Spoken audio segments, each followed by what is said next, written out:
The repair bay buzzed with low hums, hissing steam, and flickering lights overhead. Pipes ran like tangled veins across the ceiling, dripping condensation onto the metallic floor. It was just another shift in the belly of the old space station half. Falling apart, half held together by duct tape and hope. Jake wiped sweat from his forehead with the edge of his sleeve, grease already stained deep into the fabric. His hands were covered in oil and coolant. He crouched beneath a busted coolant vent, tightening something with his wrench when he heard footsteps behind him. Not heavy like the clunky boots of human engineers. These were light, silent, and precise. He turned around slowly. It was her again. She stood tall and still like a statue carved from pale crystal. Her skin shimmered faintly silver under the overhead lights. Dark marks lined her cheeks and clean symbols, Valari markings, if he remembered right. Her tail swayed behind her, long and elegant, a soft lavender hue. She didn't speak. She never did. Just stood nearby and watched. This wasn't the first time. Jake had seen her silently standing like that for weeks now, always in the shadows, always watching. He grinned, trying to lighten the tension. "Nice tail," he joked, leaning slightly on his wrench. "Stylish. Yours, I mean." For half a second, nothing happened. Then her knees bent, her shoulders dropped. Her breathing changed. Jake blinked. Double quotes. "Hey, you okay?" he asked, voice less playful now. Her eyes narrowed, not angry, not sad, something else, like she was fighting something inside her body. Then her tail twitched violently, and with a sudden flash, it burst into a flickering blue flame. The flame didn't burn the air around it. It hovered, danced, curled in smooth patterns like it was alive, glowing, unnatural, beautiful. What the? Jake stepped back, hand halfway to his come button. A piercing alarm shrieked through the station. Red lights began spinning, doors slammed shut. A lockdown. Security bots rolled in from both ends of the corridor, weapons ready. Human engineers scrambled for cover. One of them shouted, "She's flaring, someone triggered her." Jake raised both hands. Wait, I didn't do anything." The bots locked onto Saya, who stood completely still. Her tail still burned with blue fire, softly waving behind her like it had a mind of its own. She finally spoke. Her voice was low, calm, and filled with something heavy. "Do you even know what you've done?" Jake's mouth opened, then closed. "I made a joke?" She took a step forward. The security bots paused, confused. They weren't trained for this. "My tail," she said, eyes fixed on his, "is bound to blood, bound to destiny, bound to a trigger." He swallowed. "Trigger? You touched it with your words." Jake frowned, confused. "What do you mean I didn't touch?" She pointed one finger at him. "You were chosen." Before he could ask more, the ceiling above them hissed open. A squad of high-tier security units dropped down, surrounding them both. "Valari unit," a robotic voice called out. "Power surge detected. You are to be detained for containment." Saya didn't move. She simply looked over her shoulder at Jake, her eyes glowing faintly now. "You need to run," she said. "What?" No, I'm not leaving you." Her tail crackled again, brighter, more alive. "You have no idea what happens next," she whispered. Jake raised his hands as the soldiers pushed past him to grab her. She didn't resist, but the blue flame pulsed once, and the metal around her claws melted without even touching it. One soldier backed away in fear. Another reached for his weapon. Jake stepped in front of them. "She didn't attack anyone." "She flared," the commander replied, voice flat. "Valari flame is a combat state. She's no longer in control." Saya lowered her head. "She's not a threat," Jake said, louder this time. But deep down, even he wasn't sure. Not yet. Because in that moment, something changed. Not just the station air. Not just the flickering lights. Something ancient had awakened in her. And somehow, it had something to do with him. The cold cell was built for criminals, rough pirates, unstable androids, malfunctioning droids. Not for her. Seiya sat alone inside, tail coiled around her knees, still glowing faintly blue. Energy sensors pulsed around her, tracking her every move. Outside the glass barrier, armed guards stood motionless. They weren't watching her. They were afraid of her. The flame hadn't faded since it appeared. It should have. No Valari flame was meant to burn this long. She stared at her reflection. In the glass wall, something was wrong, and it started when he spoke. Down the hall, Jake sat in a metal chair. Hands cuffed. Eyes twitching toward the locked door. Commander Run paced in front of him. "You touched her?" Jake shook his head. "I said words. That's it." "What words?" Jake cleared his throat. "I said, 'Nice tail.'" He offered a nervous shrug. "Didn't think that would trigger a lockdown." The commander didn't laugh. Instead, he leaned closer. "You don't understand. The Valari flame is sacred. It reacts only to ancient bloodline signals, nothing physical. It's psychic, emotional, a match." "You joked." And the flame answered. Jake blinked. "So, what does that mean?" "It means the universe thinks you belong to her." Silence. Jake looked toward the security glass across the hallway. He could barely see her outline through the fogged walls. "I don't belong to anyone," he muttered. "You do now," the commander said, stepping back. Inside her cell, Saya's thoughts drifted to forbidden stories. Whispers passed through Valari temples, never written down. Myths of the chosen flame, tales of rare awakenings when the body burns for a soul it hasn't met until the right voice calls it forth. But it was just a joke. Just a human who smelled of iron and old coffee, who worked with rusted bolts and engine grease, who smiled at her when others flinched, and when he joked, something in her blood moved. The flame burned, and kept burning. She closed her eyes. The Lari tradition said the flame would light once, only once, and it would mean war or union. Never both, that night. Alarms rang again, not for her, but for the cell doors on the other side of the station. 2 rogue Valari ships had docked without clearance. Masked warriors exited cloaked in armor etched with gold markings. These were flame seekers, not bound by the council. Fanatics. Their mission was clear. Find the burning one and take the bonded human. Alive. Jake was still in the detainment zone. And he was the only unarmed being on that entire floor. The power cut out briefly, just for 2 seconds. Then emergency lights clicked on. Red glow filled the hallway like blood, trickling through metal veins. Jake heard the boots before he saw them. Not human boots. Valari steel. Faster, sharper. 3 figures stepped into the hallway, heads low, weapons in hand. They ignored the guards, slicing through them with quiet precision. Jake backed away slowly. Heart thudding. One warrior looked at him and tilted her head. "He's ordinary," she said. "Not to the flame," another whispered. He woke her. "He's the key." Then something Jake didn't expect happened. The blue glow returned, but this time, it was behind them. A wall exploded inward with a burst of power. Sparks flew. Seiya walked through smoke, tail flaming like a blade of fire. Her cuffs burned off.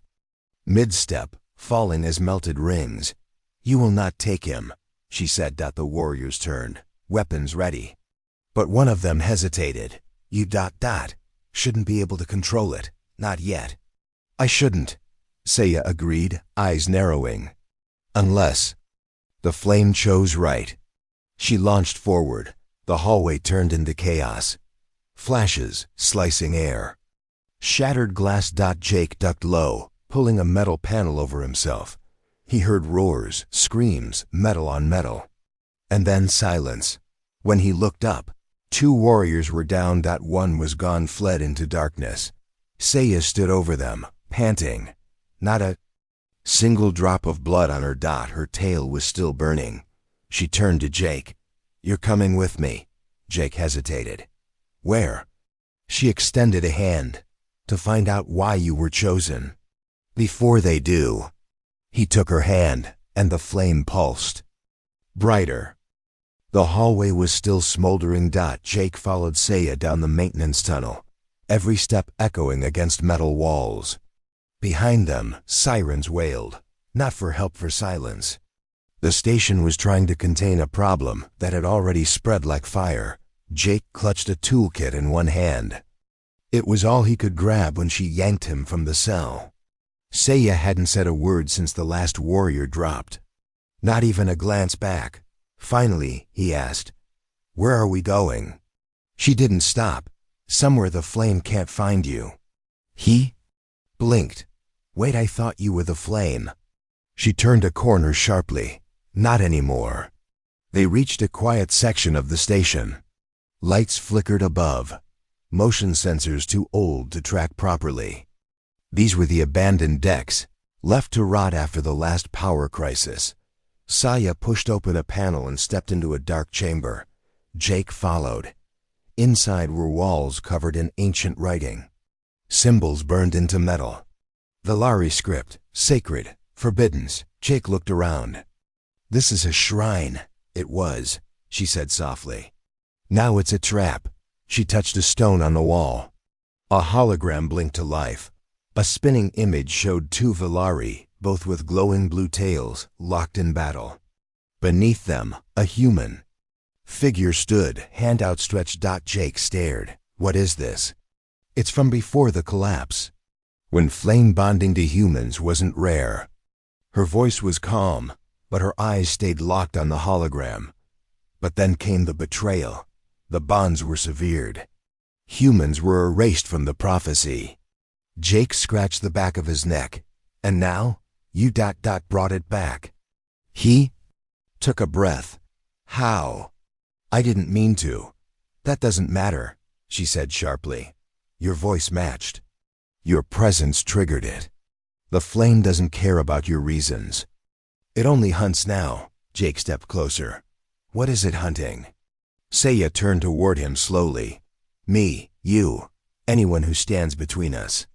Meanwhile, across the station, the escaped Valari warrior knelt before a tall figure cloaked in black. "She flared," the warrior said. "Fully, the bond is alive." The figure tilted his head. "With a human?" he asked. The warrior nodded. "She moved like the first ones," the voice continued. "That means we're out of time." He raised his hand, revealing a curved weapon. "Lined with pale gems. Send the others. Burn the lower decks. Flush her out. The flame belongs to the throne." Back in the shrine, Jake and Seiya sat beside a broken console. She finally let herself breathe. Jake leaned forward. "So this flame, does it mean we're bonded forever?" "No," she said. He sighed in relief until she added, "It only lasts until one of us dies." Jake froze. "Oh," he muttered. She studied his face. "Does that frighten you?" he smirked. "A little. Mostly because I don't want to find out which of us it picks to go first." A pause. Then for the first time since it all began, Seiya smiled. It was small, quiet, real, but it vanished a moment later. She stood. Her tail twitched. The flame dimmed. "They're coming," she said. "How do you know?" She pointed to her tail. "It doesn't just burn. It senses. And right now, it's warning me." Jake got to his feet, grabbing his toolkit again. "Where?" "Do we run next?" Seiya shook her head. "No more running." Jake frowned. "Wait, I thought you said we needed to hide." "We did," she said. "But hiding didn't kill the old fire. Fighting did." She looked at him, and her voice lowered. "I'm going to need you, human." Jake raised an eyebrow. "What for?" She reached forward and tapped his chest. "For this." His heart beat faster. Then the room trembled. A deep pulse shook the floor. Flame had found them, and it wasn't waiting. Somewhere in the depths of the station, The hunting signal spread across every corridor. Heat sensors, motion scans, and psychic pulses all aligned toward one locked target, the human whose words woke the forgotten bond. But what they didn't know was that the flame inside her was no longer afraid of burning, and Jake wasn't planning to run anymore. The corridor was breaking apart. Sparks flew from the walls as the old space station creaked under pressure. Fire suppression systems had failed. Heat and smoke filled the air, making it hard to breathe. Seiya moved like wind through flame fast. Silent, sharp. Her tail still burned blue behind her, its glow slicing shadows on the wall. Jake stayed close, ducking behind bulkheads, panting from the smoke. "You sure this is the right way?" He shouted. "No," she said, pulling him forward. "But it's the only way where they won't expect us." Behind them, footsteps echoed steel on steel. The flame seekers were closing in. Jake wiped his face with a torn sleeve. "We can't keep running forever." Seiya didn't answer. Instead, she stopped. They'd reached a dead end, no exit. Just a collapsed chamber filled with cracked glass and half-melted cables. No way out. Jake turned to her. "Well, this was a bold plan." Seiya stepped away from him, her shoulders tense. "You need to hide," she said. Jake blinked. "Excuse me, you can't fight them. I'll draw them away. They'll follow the flame." He laughed dry, tired, confused. "You think I'm gonna sit in a corner while they kill you? You don't have a weapon." "I have a wrench," he said. She looked at him, eyes narrowed. "That's not courage. That's stupidity." Jake stepped forward. "Maybe, but I didn't light your tail just to watch you die." Seiya's voice rose. "You're not supposed to protect me, human." "Why not?" he snapped. "Because I'm the weapon," she shouted. "I'm bred to burn. I was raised to end lives, not be guarded by them." Silence. Jake looked at her, saw the truth beneath her voice. She wasn't angry. She was scared. Scared of being cared for. Scared of being someone worth saving. He softened his voice. "Maybe you're the weapon, but someone still has to carry the blade." Seiya stared at him. Her eyes shimmered faintly, not with fire, but with something she had long buried. She turned her back, facing the darkness. "I killed my own instructor," she whispered. "When I first flared at age 12, he tried to stop it." My tail burned through his chest. "I cried for 3 hours. That's when they told me I wasn't Valari anymore. I was a risk." Jake stepped closer. "That wasn't your fault." She shook her head. "The flame doesn't care about fault. It only responds to feeling." A crash echoed down the corridor. Too close now. Jake glanced at the rubble. Still no exit. Just wires, heat, and a few broken panels. Then his eyes landed on a faded sign. "Maintenance air shaft, not in use." He moved quickly, pulling the panel off with both hands. Seiya turned. "What are you doing?" "Finding a new path. You said the flame wants a fighter.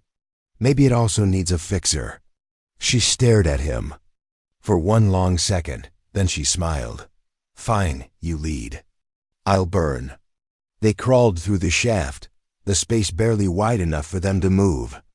Pipes hissed above. Steam burned Jake's shoulder, but he kept going.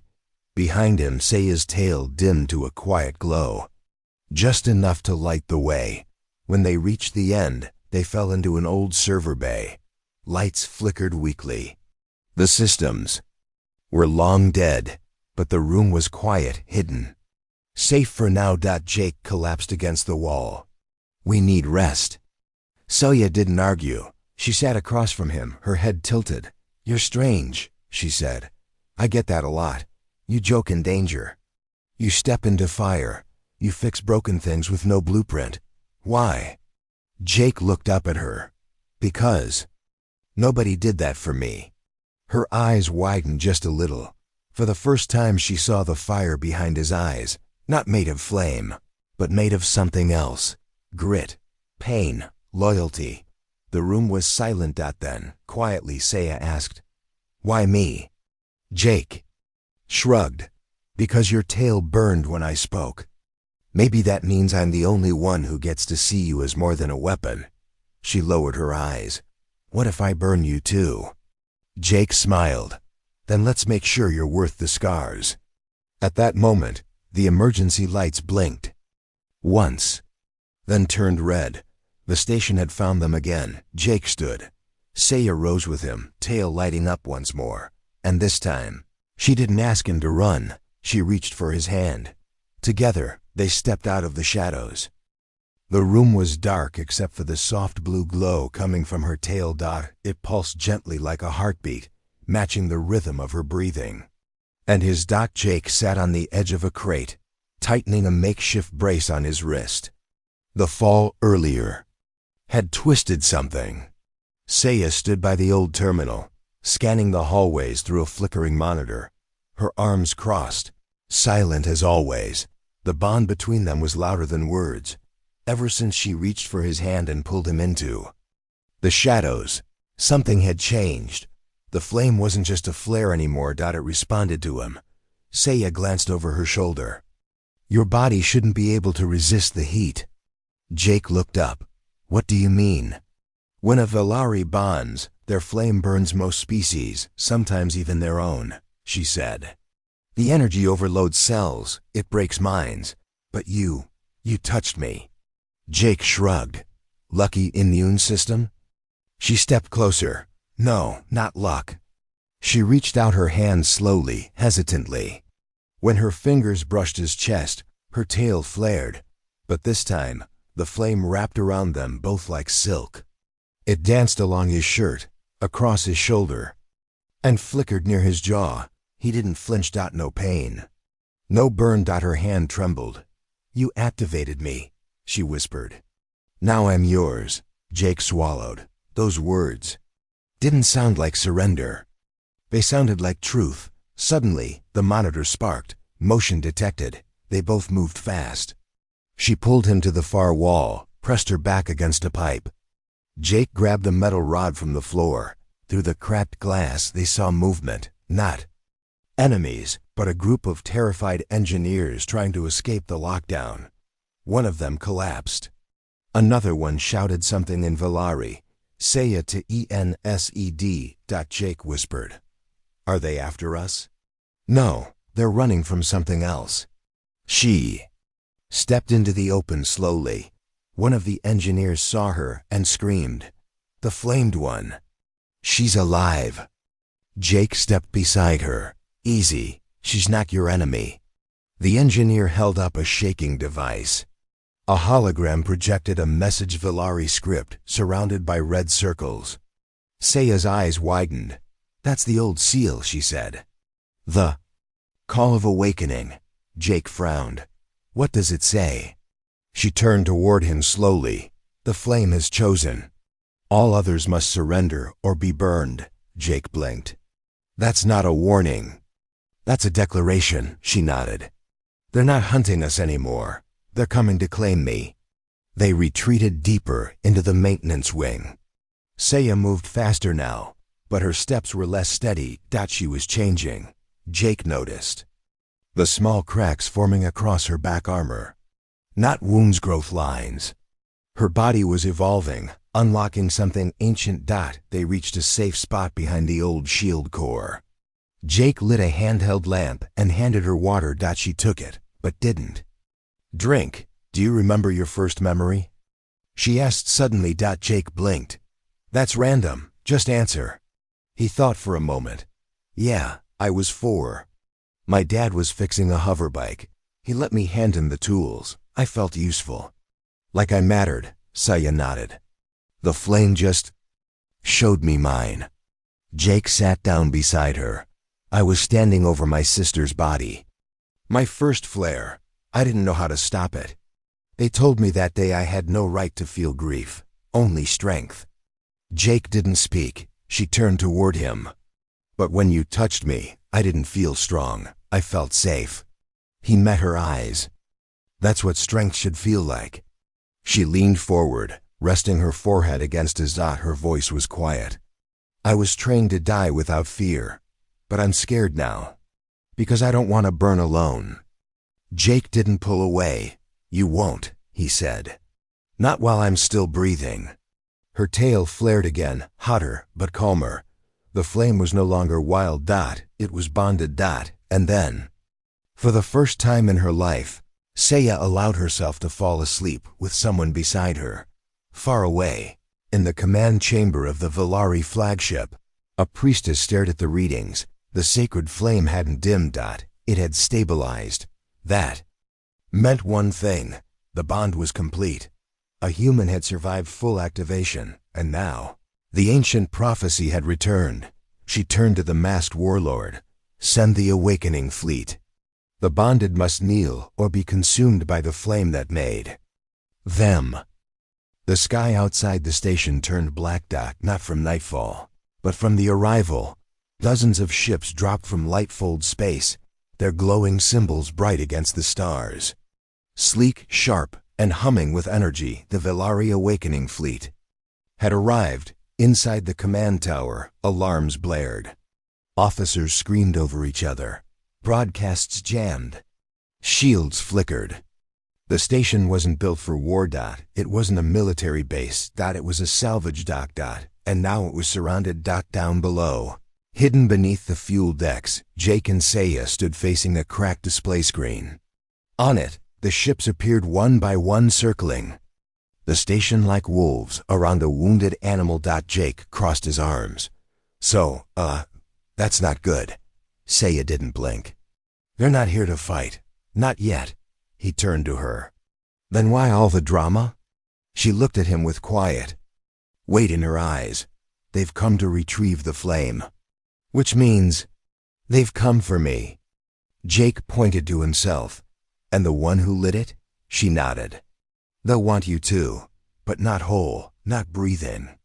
Jake exhaled. Right, of course. In the central chamber of the flagship, the High Priestess of Flame stood before the warlord. The bond is pure, the signal is stable. She has chosen. The human survived. The warlord's voice was sharp. Unnatural, but unstoppable, she answered, and irreversible. If we don't retrieve them now, the bond will spread to others, to more Volari, more humans. It'll ignite rebellion. The warlord turned toward the viewing screen. Then burn the station if you must. But bring me the girl. Bring me the spark.